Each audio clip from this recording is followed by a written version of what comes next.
Do you feel guilty as a mom for taking care of yourself? Do you feel guilty for who you are? Do you apologize for being a mom? Do you apologize for saying no? Do you feel guilty for resting? Do you feel guilty for your self-care, for taking care of yourself emotionally, spiritually, and all aspects? As a mom, are you that one that constantly feels selfish for self-care? You just feel that when you take care of yourself, you're being selfish. You need to consider every other person before you consider yourself. Even after considering every other person, you forget yourself. Self-care becomes like a luxury to you. Self-care becomes something that you can't even do for yourself. Do you constantly apologize? It's okay to apologize, but when you start to apologize for yourself, for your space, even for the things you did not do, are you that kind of mom? Do you carry past errors, mistakes? You just feel that this mistake, I can't even learn from it. Now, the truth is that there is nothing wrong with failure. There is nothing wrong with mistake. The only thing that is wrong with failure or mistake is when you don't know what to do with it. So are you that mom that carry mistake, that carry failure, and you feel, oh my God, it is ended. My world has ended. Do you constantly compare yourself with the next parent? Do you constantly compare your parenting journey with the next person? Do you constantly compare your life with the next parent, with the next mom, your neighbor, the people you see around you, social media? Now, comparison is a thief of your joy. If you constantly compare your process with the next person, it steals away your joy. Do you prioritize every other person but forget yourself? You think about every other person, but you forget yourself as a mom. It's high time we let go of guilt as moms. It's high time we begin to embrace the grace of God. It's high time we get to this point where we need to take care of ourselves as moms. And the truth is that God calls us to rest. God calls us to this place of calm, this place of self-care, this place where we need to love ourselves. But do you know one of the thieves of this whole system is guilt? When you constantly feel guilty for who you are, for yourself and everything around you, guilt is a thief of this process. Now, what do we need to do as moms for us to step away from this place of guilt and begin to embrace the grace of God in our life? Number one, you must remind yourself that self-care is not you being selfish, but self-care is stewardship. Self-care is a way of you taking care of yourself. Self-care is a way of you taking care of what God has blessed you with, the resources on the inside of you. And self-care doesn't have to be outside of you. Self-care doesn't have to be outside your location. Self-care doesn't have to be something so big, something so special. Self-care could be in your space, in your home. What matters is you taking care of your mind, your emotion, your spirituality, everything. Self-care could even be you just taking a pause, taking a break, journaling, recording your thought, and thinking through your process. So self-care is you being a good steward of your life, you being a good steward of the person that God has created you to be. And self-care is not you being selfish. Another thing you must do is you must let go of unnecessary guilt. This guilt of, oh my God, I need to be a certain way. I need to be a certain way. This person said this is what the word says. I need to be this. I need to be that. You need to let go of that guilt. The truth is that people will always have what to say. So when you are constantly in this position of waiting, okay, what is this person going to say? What does this person has to say about this thing? You just find out that you're not going to move. You're not going to make progress because you're always going to people please. So instead of constantly looking out to please, why not take away the guilt and focus on your life? Do that thing you know it is right. Most of us feel guilty for different things. You feel guilty for reading. You feel guilty for wanting to do more for yourself. You feel guilty for taking up a course. In fact, some other people looking at you like, okay, why are you doing this? You feel guilty for standing for your values. You feel guilty for doing the right things as a mom. But the truth is that we must take away all those unnecessary guilt. And you must practice daily affirmation of God's grace.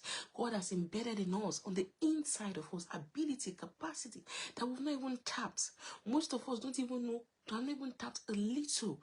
We just have just a fraction of what we've been able to tap on the inside of us. So you must affirm yourself of God's grace, your identity, who you are. As a creative force, as a child of God, you must affirm yourself that you are enough, so that when you go outside and you have conversations with people, you know who you are. You're not shaking. You're not here today and there tomorrow. You're not moving because this person said this is who you are, but you understand that this is who you are. Then the other thing we need to do is to set boundaries, not fear. Boundaries tell the next person how to relate with us. Boundaries is a way of you saying, I love you enough for me to tell you the best way to relate with me. So we must set boundaries. Boundaries around our time. Boundaries around the way people talk to us, even the way we speak to people. Boundaries around the way people can relate, associate with us. People can have conversation with us. We must set those boundaries, because if you're a city without walls, if you're a city without boundaries, everyone can come in. Everyone can have access to you. But the truth is that everyone should not have access to you. You must have your boundaries, not fear.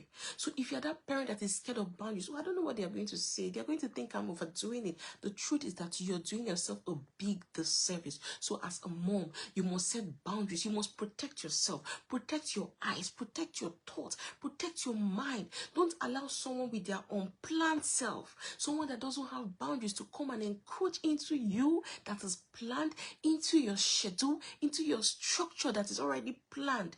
We must set boundaries, and don't be scared of setting boundaries. Then finally, another thing we must do is to celebrate our wins without apology.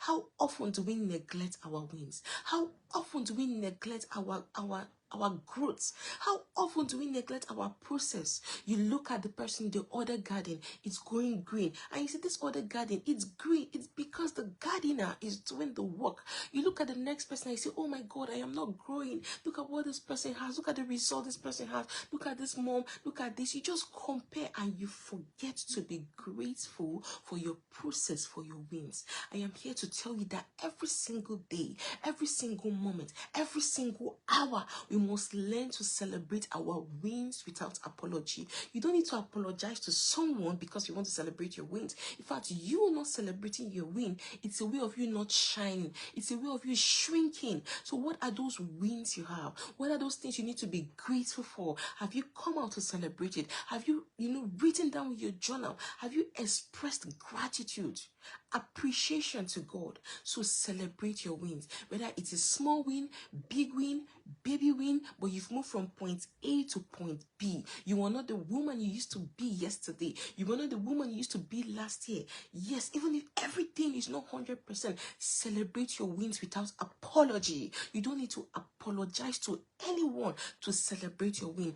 All you need to do is to live in the fullness of your ability, the fullness of what we carry on the inside of us as gods. So today, choose to be that woman that celebrates your ability. Choose to be that woman that celebrates your wins without feeling guilty. Now you must learn to release guilt and embrace the grace of God, because it is only when you release guilt as a mom you're able to thrive. Whatever it is that is making you to feel guilty, the truth is that Jesus Christ has taken away our sins on the cross of Calvary. So come free, embrace the grace of God, and you will begin to thrive as a mom. Remember, you cannot pour from an empty cup. You need to fill up your cup before you can pour to your children, pour to your husband, pour to your colleagues, your friends, and people around you. So today, tell yourself, I am going to let go of guilt.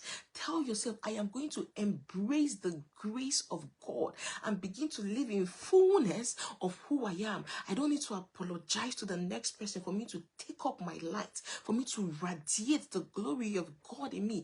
Tell yourself, I am going to be that woman that is going to step up, embrace the grace of God in my life, and begin to live out my God-ordained abilities, my God-ordained capacities, because the truth is that there is so much on the inside of us that we've not even tapped. There is so much on the inside of you are not even aware of. So remember, you are a masterpiece and a work in progress. Don't allow the world to shut you down. Don't allow situation to make you shrink. Don't allow the world to cover your voice, cover everything. Step up in fullness fullness of the grace of God and begin to manifest that woman, that mom that God has called you to be, and begin to thrive beyond motherhood and in life in general. I believe this video has been helpful. Please like this video, share this video, please subscribe to our YouTube channel. My name is Chioma Odikolo. Thank you for your time. Until I come your way next time, I believe you've gotten something from this video.